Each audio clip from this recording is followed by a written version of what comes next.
autopista 5 en dirección sur, cerca de la autopista de 134 ahí en el área de Glendale. Fue cuando la llanta fue dañada y fue cuando sus velocidades bajaron bastante. Inicialmente estaba manejando aproximadamente a 100 millas por hora, las velocidades bajaron aproximadamente a 20 millas por hora y ha sido una persecución despacia desde entonces.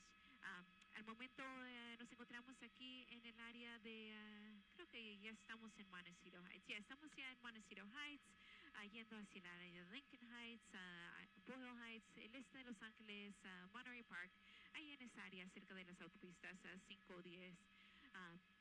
Pero la policía de Los Ángeles sigue persiguiendo a este conductor con 10 patrullas y también 2 helicópteros del departamento. Reportando desde el helicóptero, yo soy Eliana Moreno, Telemundo 50 en English.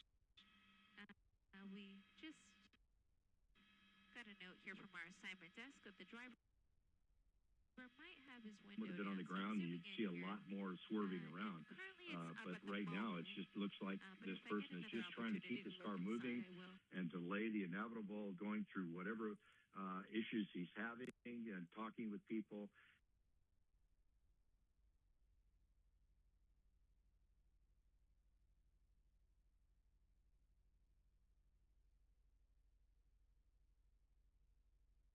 And trying to, figure out his person, his life, and what's going to happen here, whether somebody can talk him out of what he had mentioned and then, bring this to an end, or convincing himself to, now's the time to do what I plan to do. So it could go both directions. You don't know. That officer right behind there, he doesn't know which way this is going to go, if he's going to give up or come out shooting. So he's ready for that. The driver now is doing whatever that he's doing, talking on the phone to his wife, talking on the phone to counselors, trying to, I'm sure the thing is, have them stop chasing me and I'll pull over. I'm sure that's happened.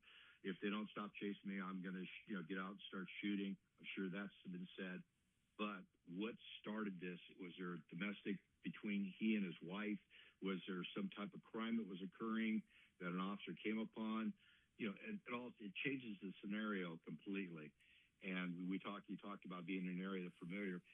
Could be very well close to his own house, but that information the PD has, and I guarantee you if he lives in this area, LAPD is all over the house waiting for him to roll back into the house because they want to control that situation and keep this person out of a building, whether it's a restaurant, house, or whatever. You don't want to include anybody else into the scenario. And right now they're going to just wait and see what happens, but ready for anything. And we should note, for those who may not be familiar with the area of Lincoln Heights, Montecito Heights, El Sereno, think of it being above downtown Los Angeles and a bit to the east, not far at all, below Pasadena, kind of East Los Angeles, north of East Los Angeles area. And as we watch this pursuit here, we're noting at this hour, after 10 o'clock at night, almost 10:30, the roads are wide open as they are at this hour. Southern California is a community that shuts down at night. Everyone's at home, asleep, whatever, but the streets are wide open, which is the benefit here. We have seen people from time to time on the sidewalk, perhaps outside of a business, some people with their cell phone as this is approaching. It is a slow speed pursuit here. We're back to about 10 to 12 15, 20 miles per hour here. Again, not pulling over for any red light, driver plowing right through. And we've been really lucky, Tim, that there's been no car flying through any of these intersections, because if you're coming down an intersection, you may not even see this pursuit. Right. You're at attention, not really paying close attention. You're just in go home mode, and you see the green light, and you go through the intersection like you've done every night for the past 5 years, and bang, there's a car right in front of you. So, yeah, that is all possibility, and unfortunately that does happen in these situations. But luckily, at this speed and with all the noise that those sirens are making from all those police cars, hopefully people in the area know it's coming and will stop. But there's always that chance of somebody zipping through an intersection and hitting them. But right now, like I said, that goes right into the memory bank of, okay, what could possibly happen? What could possibly go sideways here? And that's one of the things those officers are thinking about. And so right now, it's just sticking with them. I'm sure the watch commander and the commanders in the stations are running the scenario and giving direction to those officers in the field to do their best to stick with it and wait for the next step to happen. And eventually, they'll make a decision to either bring out an armored vehicle and stop it and just end this, or very easily just stick with it. But right now, it's staying in the same area of LAPD. It really doesn't matter on the jurisdiction or whether he gets on a freeway or not. LAPD is not going to give this one up, I would not doubt, and just stick with it and try to bring it to a peaceful end. But to get to a point to where they get information, the suspect is becoming more and more agitated, and they may want to bring out an armored vehicle to join in. So when he does come to a stop, they're able to use those armored vehicles to block him in and be able to take control of the situation and get the officers in the black and whites that are not armored out of the way, and to make it easier, because a Bearcat could very easily come in now and take over the pursuit with its emergency equipment on board because of the speed. So you don't want to get up into a high-speed pursuit with a very heavy vehicle, of course. But the way this has been running for the last almost hour, it'd be very easy to bring in an armored vehicle and let them take over to be able to work a scenario to be able to box this person in and keep the officers out of harm's way. But hopefully with other techniques that the SWAT teams have and SEB has to be able to negotiate and get this person to give up peacefully.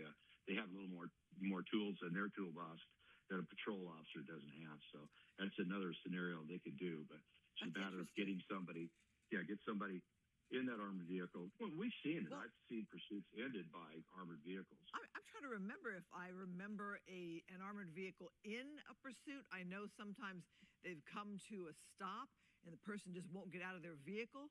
So you have an armored vehicle or two, box them in so that they really have nowhere to go. It's just kind of a standoff for hours. But I don't think I recall an actual armored vehicle like being the lead vehicle in a pursuit. Is that what you're saying? Yeah, I've watched a LAPD armored Suburban take the pursuit and do a pit, and then ram the Suburban. car in. Yeah, in LA or in Orange County, I watched the north lots and putting people in peril at a higher speed, and it was able to come in and take a shot and be able to do what they call a lawful intervention,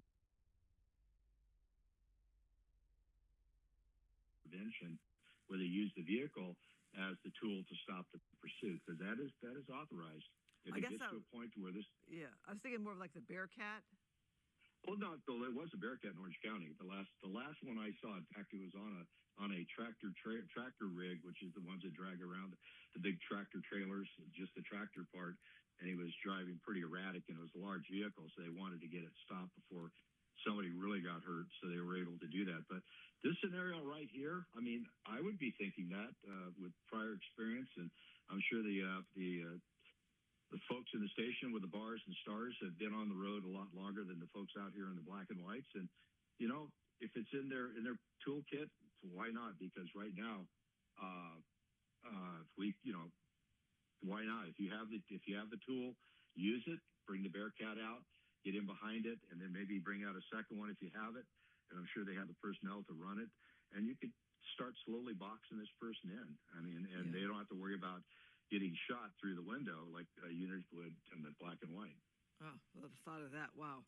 Yeah. So noticing again, Lincoln Heights on your screen. So I'm seeing a pattern here, Tim. This started, in Universal City. I picked up the pursuit at 10 o'clock. It's now been 30 minutes. My colleague Phil Schumann had it for a full hour before. And here we are, Lincoln Heights, and noting for those who may or may not know the area, there is a freeway near there, the 110. This driver's not gotten on any freeway since I've had the pursuit here. And do you think that this driver has knowledge of the vehicle in that with this right tire damage? Is that the 6th Street Bridge? It's not 6th Street. That might be the 4th. The 6th is a little more ornate, has a bigger sweep on it. And see what the Cedar Chavez, I believe that's 3rd Street, okay. 3rd or 4th.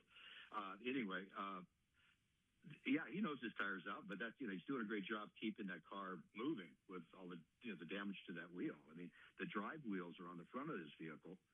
And so keeping control of the steering, keeping control of the acceleration. So I'm sure he's very aware of what's going on with that car, and he's doing his best to keep it moving.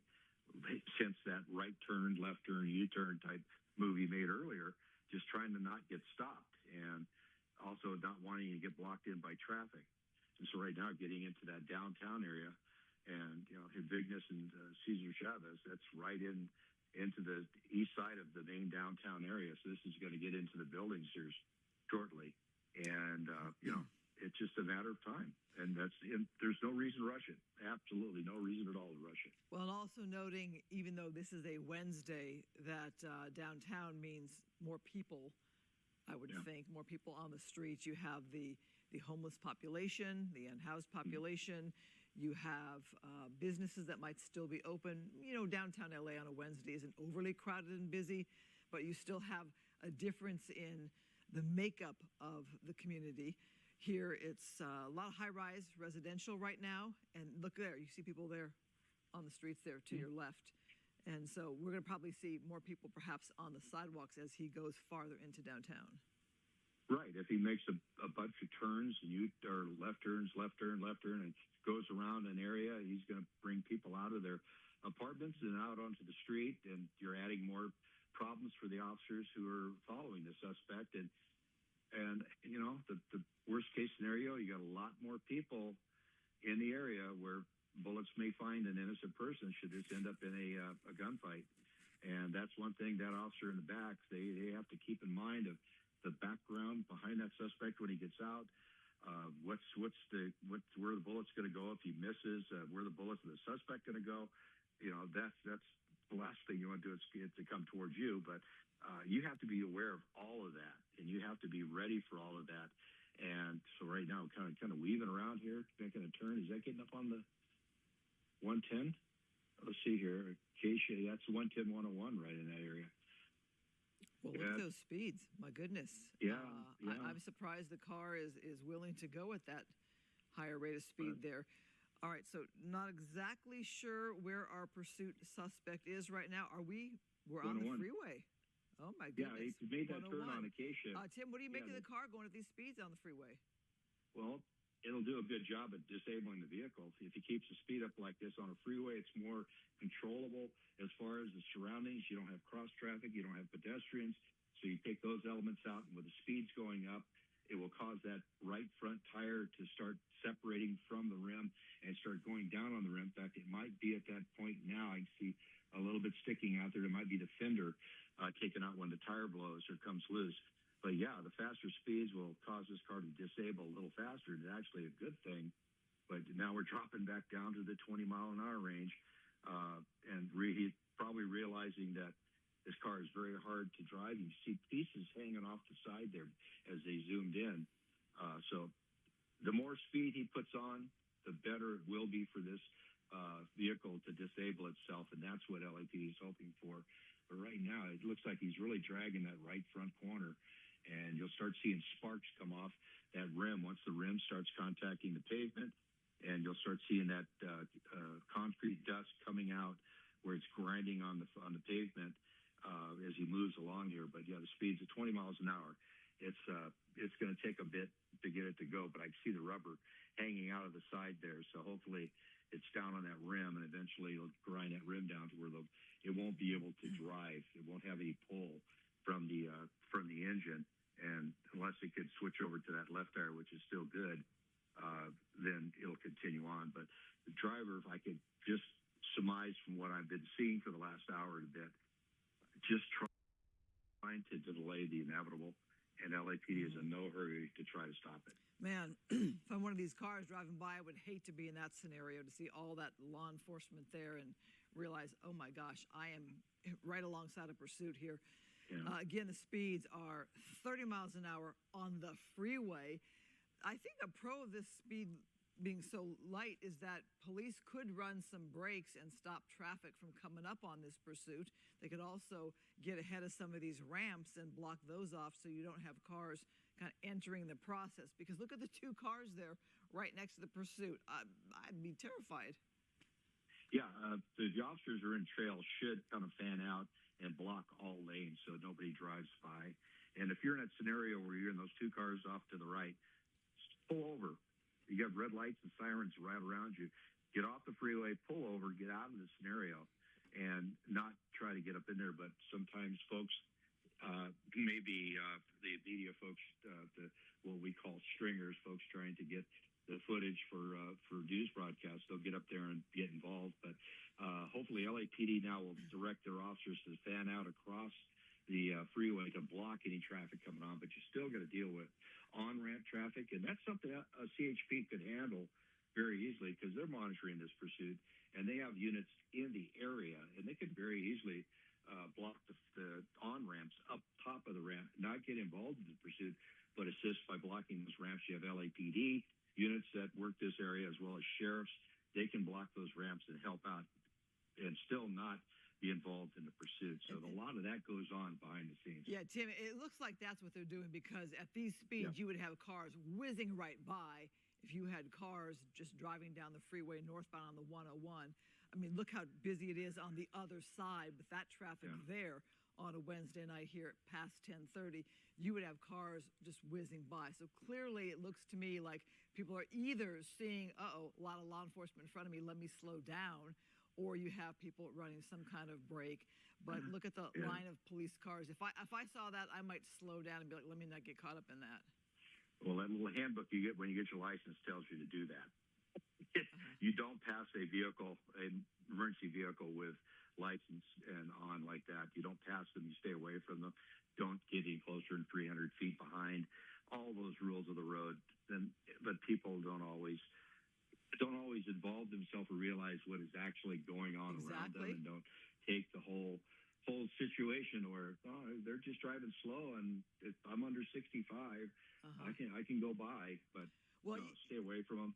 Yeah, in that wide shot, you saw that last car kind of flashing his light, kind of letting cars know, don't get ahead of us, don't pass us. So they are signaling any driver that does come upon them. But you can see there are no other motorists for the most part on this freeway right now, or very limited. So it looks to me like the ramps are perhaps indeed being blocked off, or any car that does come on is kind of acknowledging it pretty quickly. That's the benefit of being so slow that they can kind of process it perhaps. Right, exactly.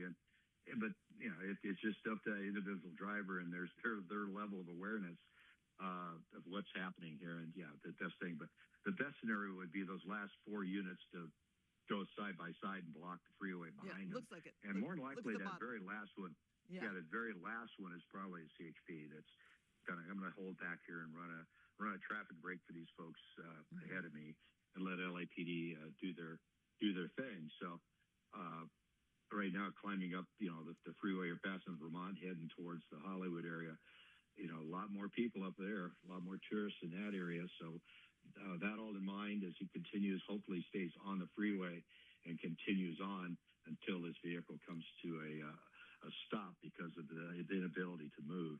And at that point, the next scenario starts. How do we deal with this person who is armed and has made suicidal threats? Yeah, and that is perhaps one of the reasons we are staying on here at Goodnight LA. Normally we are off at 10:30 for West Coast Wrap, and we've extended our coverage here because of the nature and concern with this driver who apparently has expressed to the wife thoughts of suicide by cop. Law enforcement is aware of that. They've talked with the wife.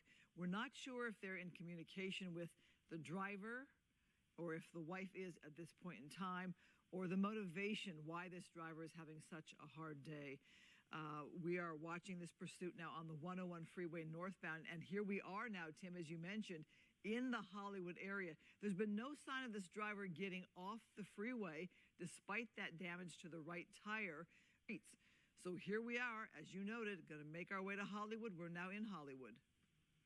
Right, and hopefully, if I was the sergeant in charge of this pursuit in this, I would please stay on the freeway, because that makes life a lot simpler for the officers. You're not dealing with that cross traffic. You're not dealing with pedestrians, now tourists, and things of that sort. And you're able to contain the scenario on the freeway a lot easier than on a city street.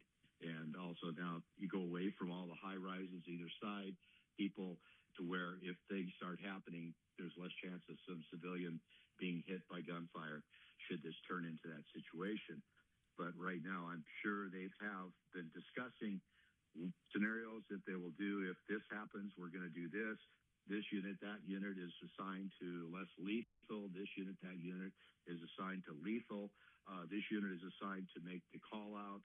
They're doing all that behind the scenes right now, getting people ready for their jobs to do when this thing comes to an end, because you don't want 3 people barking orders to them. You don't want a whole bunch of people with guns and no less lethal if it's available. You want different tasks being covered and different officers assigned those tasks to handle it, and then with the training to be able to, escalate as this thing comes. If he pops out of the car with a gun, you can go to less lethal, different sizes of less lethal. The 12-gauge shotgun, it could be used. A 40-millimeter round could be fired, which is a little heavier, a little more impact, and changes your mind if it hits you good, and hopefully be able to stop the suspect with that, put him down, versus having to go to lethal. But that is all up to the suspect how this ends and what will happen at the end of this. The officers are going to react to that situation that occurs and respond accordingly. And the one thing they really want this thing to do is just come to a peaceful end. I know, having been in a police car on a long pursuit to where you're chasing somebody who's not mentally stable, you want it to end. You want it to just come to an end peacefully, to where you take the driver into custody and go on from there.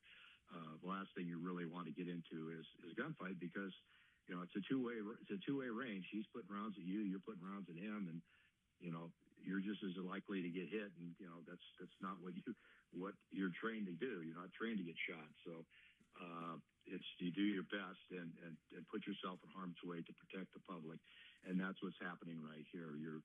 You can't let this guy go. I'm sure somebody said, well, you know who he is, you know the car, he's not really being crazy. Just let him go, and we'll figure it out later. You can't do that in this situation. I mean, people think that, people say that. Yeah. You had mentioned that it's a better scenario for this to end on the freeway. That was going to be my question. Obviously, you've got motorists who are trying to go somewhere behind all this law enforcement here and behind this pursuit. So that brings that to a slow or a halt. But you noted that the reason why it's a better perspective here is because you don't have pedestrians, you don't have residents, you don't have the buildings, people who could hit if there's any kind of shots fired, or hostages being taken, or somebody trying to run into your place, the suspect. This is a cleaner slate, so to speak?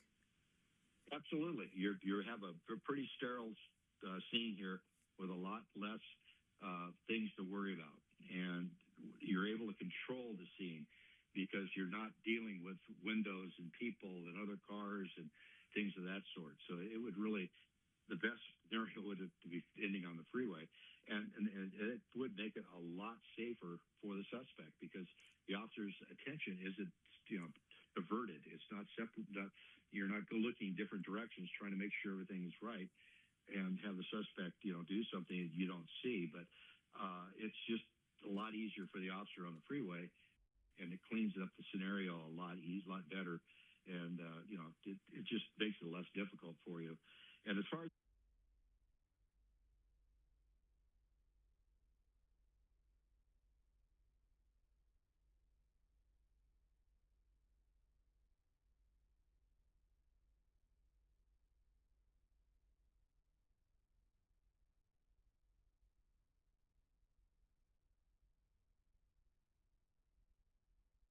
Heard of that was maybe about 45 minutes ago or so. You see additional units there moving, keep your doors locked. Freeway. Do not get in. So I do see additional units of the LAPD coming in. Oftentimes what they'll do is they'll get them on the on-ramps and off-ramps and just kind of try to hold back traffic to keep people from getting involved and getting in the way of the pursuit or potentially being in harm's way. At this point, there's not too much traffic precisely where he's at, but as he continues to make his way north, that is when we're going to see those delays. So he's still got a few miles before he gets to that point, but it's basically just at the foot of the Cahuenga Pass where we're going to start to see some of those slowdowns.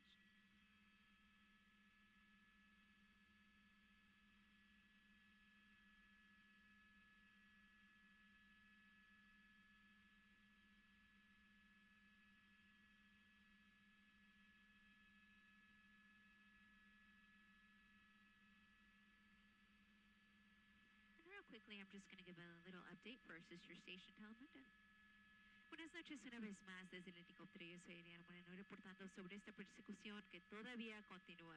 Ya llevamos casi 2 horas desde que empezó. Empezó alrededor de las 9 de la noche en el Valle de San Fernando, en el área de Studio City, cuando la policía de Los Ángeles de North Hollywood trató de parar al conductor de este Lexus, un sospechoso de un asalto contra un oficial que ocurrió aproximadamente hace unos días en el área de North Hollywood.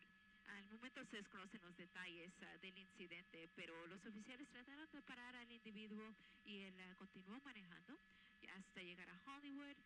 Eventualmente dio la vuelta, llegó de nuevo al Valle de San Fernando, a Glendale, y se dio una vez más hacia el sur, donde continuó la autopista 5, donde una de sus llantas fue dañada, y fue cuando sus velocidades bajaron de aproximadamente 100 millas por hora a 20 millas por hora, y ha continuado a velocidades despacias desde entonces. Al momento se encuentra en la autopista 101 en dirección norte, acercándonos a la salida de la calle Barham. Aquí es donde tenemos construcción de Caltrans, entonces veo que hay demoras en ambas direcciones, norte y sur, aquí en la autopista 101, a causa de ese proyecto de construcción. Entonces, vamos a ver qué es lo que hace aquí mientras continúa manejando aquí en la autopista 101 y se enfrenta a esas demoras. Vamos a ver si continúa en la autopista yendo hacia el Valle de San Fernando, o si posiblemente se sale de la calle o maneja en el carril de emergencia. Pero por ahora continúa yendo en la autopista en el carril número 2 a velocidades lentas, aproximadamente 30 millas por hora, con 10 patrullas de la policía de Los Ángeles detrás de él, junto con 2 helicópteros del departamento de la policía de Los Ángeles.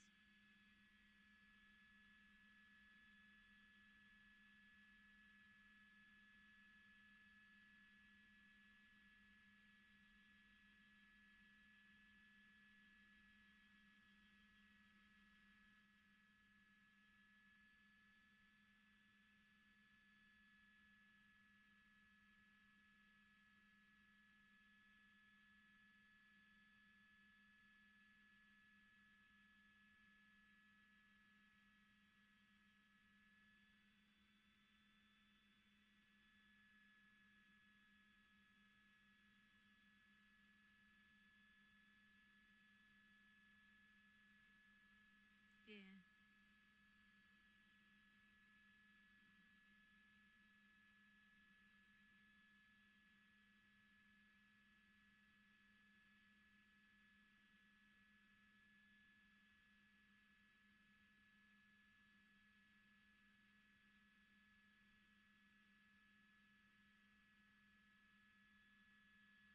Okay, continuing past the construction zone here, northbound on the 101 freeway. Coming through the Coinga Pass. There's all the hardworking men and women of Caltrans out here repairing our roads.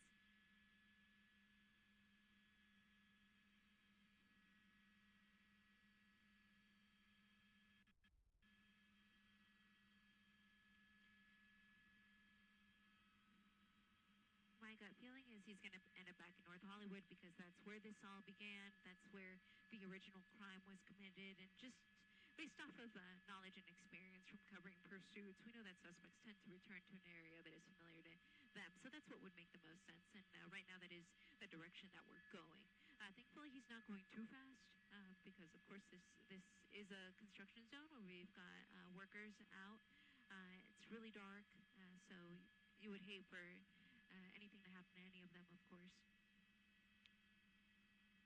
But he was able to make it through most of the delays there that I was seeing before without issue. And now coming into the other side of the hill here, northbound side of the 101.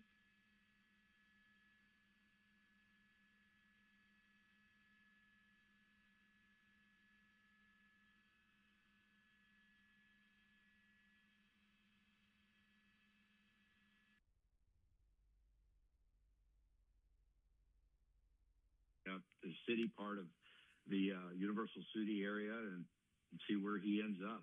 But right now, it looks like the driver is content to stay on the freeway, but creeping over a little bit to the right here. So he does have an off ramp that he can take. We'll have to see if he makes it past that gore point and clears the freeway or just stays on. But it looks like we're passing Ventura at this point.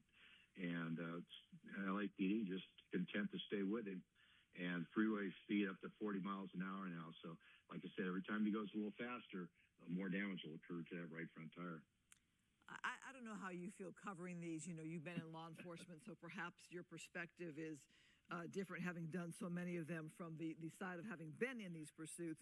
I feel sad every time we do cover them because I know somebody's going to either end up in jail or try to make a run for it. It does make me feel sad, especially when you hear of the nature of this person expressing to their wife thoughts of suicide by cop. It just, right. You know, kind of hurts my heart on this one. Yeah, and now you've experienced the daily life of a patrol officer working the streets of L.A. I mean, they deal with this, if not a daily basis, at least once or twice a week, that they're put in scenarios where people are at their worst possible moment in life, and it's your job to get them out of that and end it peacefully and do the best you can and not get yourself hurt. And it gets to a point to where when you're a police officer and you've worked the streets for a long time, the personal emotion gets out of it and you're just doing your work. It's what's called work product. It's no more different than you reporting the news and reading some real terrible stories and then moving on to the next story. And yeah, it gets to you after a while, especially if it's a continuing thing. But after many years, as we've both been in the business to where we've watched these pursuits, you start getting that thick skin to where it doesn't affect you as much. And it's a work product for these officers who are in the pursuit. They're doing what they've been trained. They're on basically muscle memory, and they react to the scenarios as they've been trained. And you just do it by reflex. And that's good because you want the officers to do it right. And at this situation, you have plenty of time to make the decision. You're not flying along at high rates of speed. You have plenty of help behind you. You have supervisors giving you information on the suspect and now directing you to what to do. That officer up the front car is not making all decisions, basically following orders of the command, following orders of the watch commander and of the person running this scenario, because this is nothing. We are watching this pursuit here now in the North Hollywood area. We're coming up on almost 11 o'clock here at night. Again, Good Night LA does normally go off at 10:30 p.m.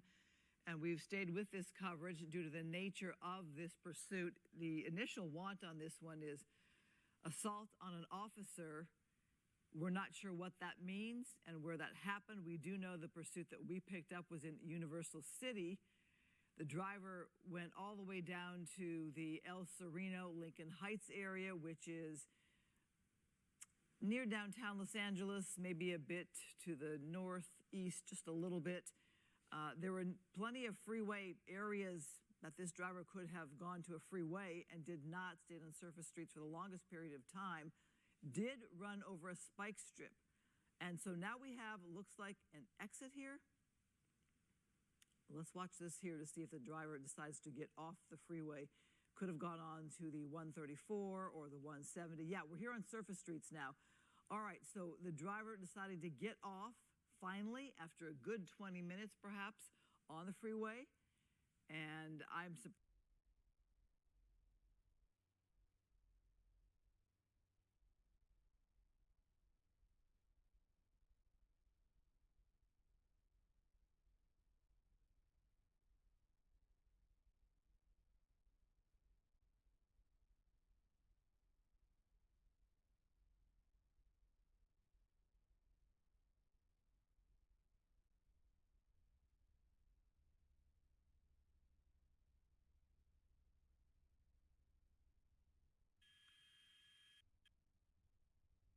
You saw the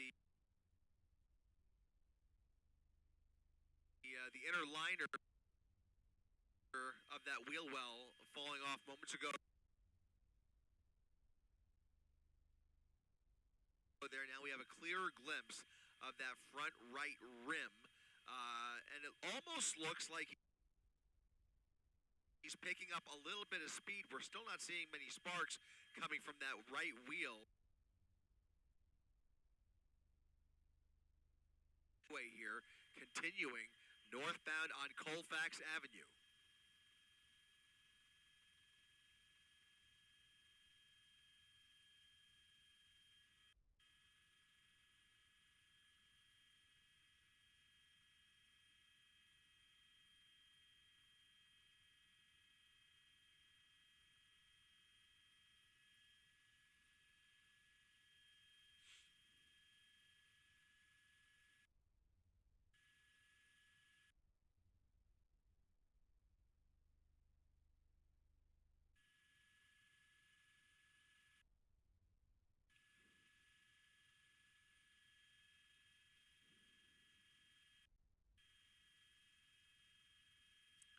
Right through another stop sign here. That's Hatteras Street, northbound Colfax Avenue, a residential neighborhood. A little bit of extra pavement here, but there's still a few car lengths behind him.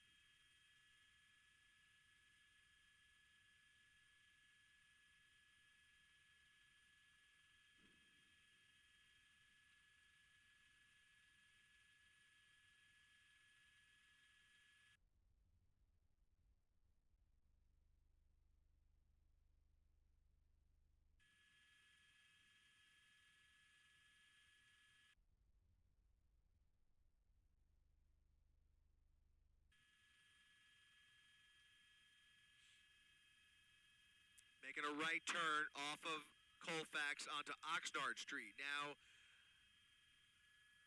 an eastbound turn onto Oxnard.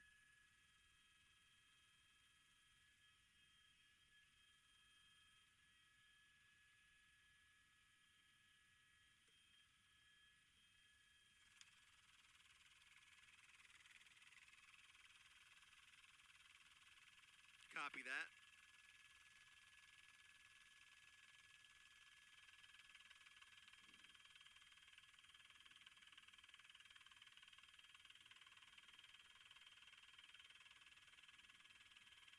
Another right turn off of Oxnard now onto Lancashire Boulevard, southbound Lancashire.